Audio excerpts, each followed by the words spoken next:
अच्छा, house property है, income from house property. सबसे पहले सेक्शन नंबर 22 से लेकर 27 तक हाउस प्रॉपर्टी कवर करता है, सेक्शन 22 से लेकर सेक्शन 27 तक। ओके, सेक्शन 22 जो है चार्जिंग सेक्शन है। देखो, तुम कोई भी हेड्स ऑफ इनकम पढ़ने जाओगे तो तुमको पहले चार्जिंग सेक्शन पढ़ना पड़ेगा। अब सेक्शन 22 का चार्जिंग सेक्शन क्या बोलता है, ध्यान से सुनना। चार्जिंग सेक्शन क्या बोलता है कि चार्जिंग सेक्शन हाउस प्रॉपर्टी का चार्जिंग सेक्शन बोलता है कि एनुअल वैल्यू, प्रॉपर्टी का एनुअल वैल्यू निकालो। ओके, प्रॉपर्टी का एनुअल वैल्यू निकालो, प्रॉपर्टी का एनुअल वैल्यू निकालना, और एनुअल वैल्यू में बिल्डिंग का वैल्यू, एनुअल वैल्यू निकालोगे land appurtenant thereto, building land appurtenant thereto, मतलब बिल्डिंग से जो लैंड अपर्टेनेंट है, मतलब अटैच्ड है, ठीक है, उसका भी मतलब बिल्डिंग से जो गार्डन एरिया हो गया, पार्किंग एरिया हो गया, अप्रोच रोड हो गया, सबका एनुअल वैल्यू निकालेगा। ठीक है, ओन्ड बाय एसएससी, एसएससी को ओनर होना पड़ेगा, and which is not occupied by him for the purpose of any business और प्रोफेशन।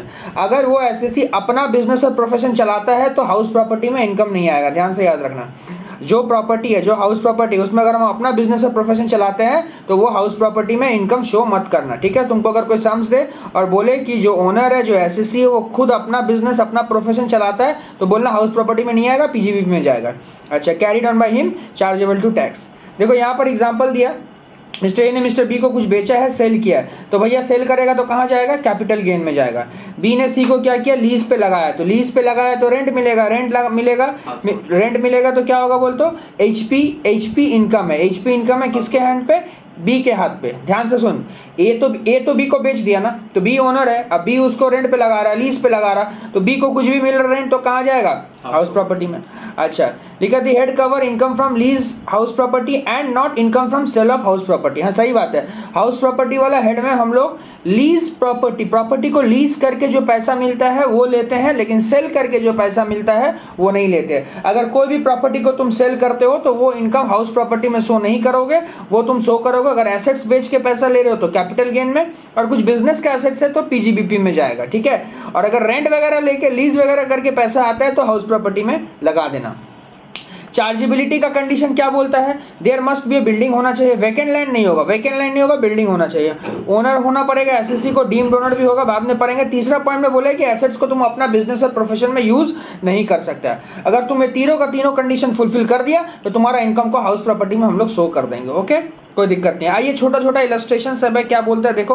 रेंटल इनकम मिला, लीज फ्रॉम वैकेंट लैंड। सबसे पहला नंबर, वैकेंट लैंड से अगर कोई भी रेंटल इनकम मिलता है तो ये हाउस प्रॉपर्टी में नहीं जाएगा, तो कहाँ जाएगा भैया, आईएफओएस में चला जाता है। अगर मान लो प्रॉपर्टी को लेट आउट किया गया for the benefit of business carried on by him, अपना बिजनेस चला रहा तो कहाँ जाएगा, पीजीबीपी में जाएगा। अगर एसएससी को सबलेट किया प्रॉपर्टी, देखो सबलेट किया, ध्यान से याद रखना, सबलेट का मतलब क्या होता है, सबलेट का मतलब ये होता है, मतलब मेरा प्रॉपर्टी, हम ओनर है, हम तुमको प्रॉपर्टी दे, तुम किसी और को दे दिया तो तुम सबलेट कर रहा, you are not the owner. If you are not the owner but you are getting rent, तुमको रेंट मिल रहा है तो तुम अपना इनकम को कहाँ शो करेगा, अदर सोर्स में शो करेगा। क्लियर है? अच्छा, ऐसे इस तरह से धर के बुक पर। ठीक है, अच्छा, फिर यहाँ पर दिया हुआ है ए ने बी को रेंट पे लगाया, तो भैया ए ने बी को रेंट पे दिया, rent receive from B, B से जो रेंट मिला is taxable IHP in the hand of mister A. सही बात है, because A is the owner of the property. समझ गए? बी ने सी को क्या किया, लेट आउट कर दिया, सबलीज कर दिया, तो सबलीज किया तो C, rent receive from C, C से जो सबलीज हुआ है is not taxable in hand of mister B because B is not the owner. देखो, बी ने सी को जो प्रॉपर्टी दी है, मैंने लेट आउट किया, वो सबलीज किया है, तो बी को जो सबलीज किया हुआ रेंट मिल रहा है वो हाउस प्रॉपर्टी में नहीं जाएगा, क्योंकि बी यहाँ पे ओनर नहीं है। भैया आप देखो, ए सबलीज करता है तो हाउस प्रॉपर्टी में जाएगा उसका इनकम, लेकिन बी सबलीज करता है तो हाउस प्रॉपर्टी में नहीं जाएगा। क्यों? क्योंकि यहाँ पर बी ओनर नहीं है, ए ओनर है। तो हम पहले बताए थे, चार्जेबिलिटी का सेक्शन में बात तुमको बताया गया था कि ओनर होगा तभी इनकम हाउस प्रॉपर्टी में आएगा। ठीक है, अच्छा, कुछ पॉइंट्स तुमको याद रखना पड़ेगा। लैंड अपर्टेनेंट देयर टू का मतलब क्या होता है, अप्रोच रोड वगैरह जो भी रहता है सब कवर कर जाता है। मैंने बिल्डिंग है, बिल्डिंग से पार्किंग एरिया, गार्डन एरिया, अब मान लो मेन रास्ता जाने वाला जमीन, सब का एनुअल वैल्यू निकालेगा। प्रॉपर्टी लेट आउट कर सकता है किसी भी पर्पस के लिए, रेसिडेंट। देख, प्रॉपर्टी को अगर हम लेट आउट कर दिए और वो लेट आउट करने के बाद प्रॉपर्टी में क्या इस्तेमाल हो रहा है वो हम देखने नहीं जाएंगे। बिल्डिंग में क्या आता है, रेसिडेंशियल बिल्डिंग, फैक्ट्री बिल्डिंग, जो भी आएगा सब आएगा। ओनरशिप में फ्री होल्ड ओनरशिप भी होता है, लीज होल्ड ओनरशिप भी होता है। फ्री होल्ड का मतलब सारा जिंदगी तक उसका मालिक हम है। लीज होल्ड का मतलब एक पर्टिकुलर पीरियड तक।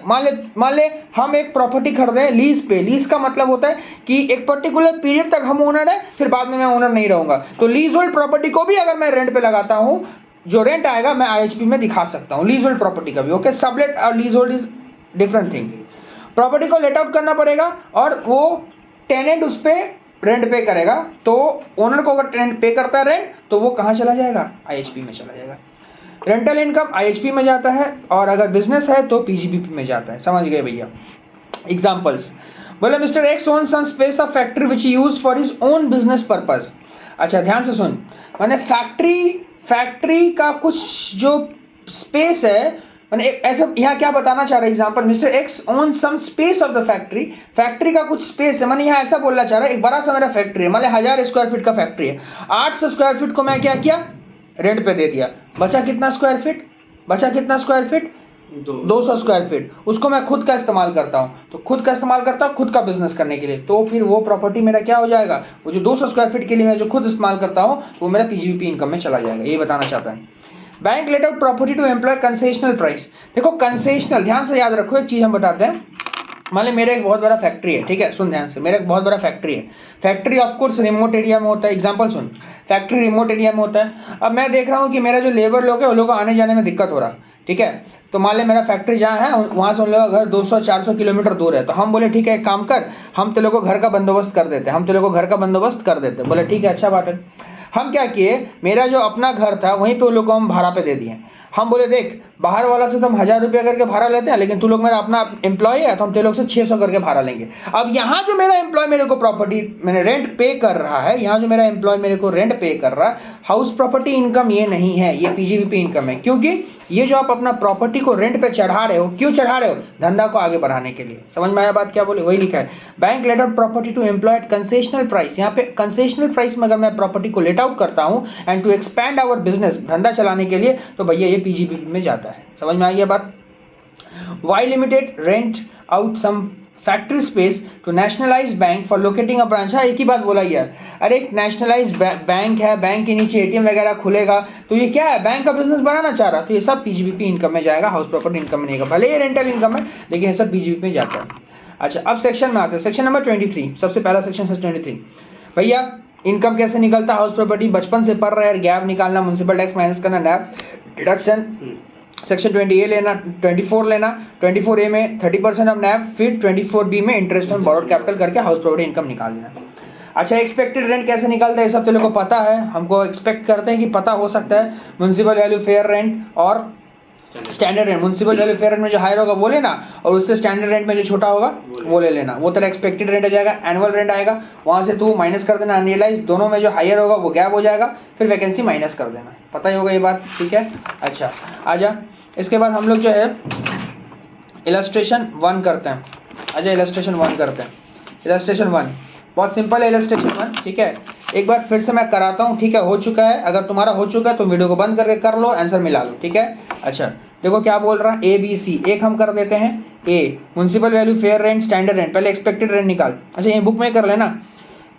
म्युनिसिपल वैल्यू 1 लाख है, फेयर रेंट 1,20,000, दोनों बड़ा कौन सा? 1,20,000। 1,20,000 90 में छोटा कौन सा? 90। एक्सपेक्टेड रेंट कितना है? 90।